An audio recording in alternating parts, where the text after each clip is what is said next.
संरक्षणची तर फवारणी करण्याची गरजच पडली नाही. अहो हे पाहणारे आपल्याला वेळेत RNPH सर एवढं म्हणजे मजबूत दिलं खालून पोषणाने एवढं काम केलं त्याला वरून द्यायची काही गरजच मला सर पडली नाही. लोकांनी देशी दारू मारले का नाही? हो मारतात ना. म्हणजे शेतकऱ्यांना राम सर सांगू राहिले की बाबा नो तुम्ही कांद्यामध्ये दारू मारताय आणि तो दारू तुम्ही अनेक शेतकऱ्यांना आणि तुमच्या मुलाबाळांना खायला खायला घालताय. घालते हो. आणि आज तीच मुलं ज्यावेळेस दारू प्यायला लागली तर मला सांगा त्या मुलांनी काय तुम्हाला ज्यावेळेस ते वयात येतील त्यावेळेस काय त्यांनी अमृत प्यावं. ते जर का आज दारू पित असतील वयात आल्यानंतर बरोबर आहे. तर ते का पिऊ राहिली त्याची खरी तर पाया कुठराचला गेला लहानपणीच. बरोबर. कारण हे सगळं जर खाल्लं त्यांनी हम्म. तर मला सांगा ह्याची अल्कोहोल कुठे गेलं त्यांच्या शरीरामध्ये शरीरामध्ये गेले. उत्तेजना पैदा झाली आणि हो. अशी ज्यावेळेस उत्तेजना पैदा होते त्यावेळेस तुम्ही दारू पिण्यासाठी ते सहज तयार होता. सहज तयार. राम सर नेहमी म्हणतात हम्म. मार्केटमध्ये दूध कसं लिटर आहे सर 60 रुपये लिटर. 60 रुपये. मी म्हणतो डोक्यावर उघडायला 70 रुपये 70 लिटर रुपये. बघा. परंतु आपण जर मार्केटमध्ये गेलो ना आज जर तुम्हाला विचारलं सर्वसामान्य शेतकऱ्याला हम्म. की बाबा दूध महाग आहे का स्वस्त आहे तर काय मला महाग आहे खरं आहे का नाही. हो. परंतु दारू 100 ml चा तुकडा सर दारूचा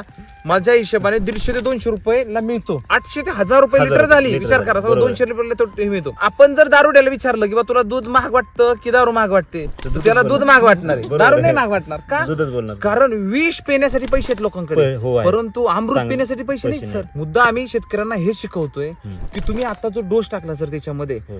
तुम्हाला पण भरपूर सल्ले भेटले हो हो, असेच. भरपूर भरपूर. बरेच जण सांगायचे तुम्ही हा. केमिकल वापरा REST वैदिक वर येते का हा. काय करायचं त्याचं. मी म्हटलं मी फक्त ऐकून घ्यायचो ह्या कानाने ऐकायचो ह्या कानाने सोडायचं. पण माझा जो ठाम निर्णय जो झालाय हा, हा, मी हा. त्या निर्णयावरती बोललो शेवटपर्यंत राहणार आहे आणि त्याचा आज हा रिझल्ट आहे ना सर मला.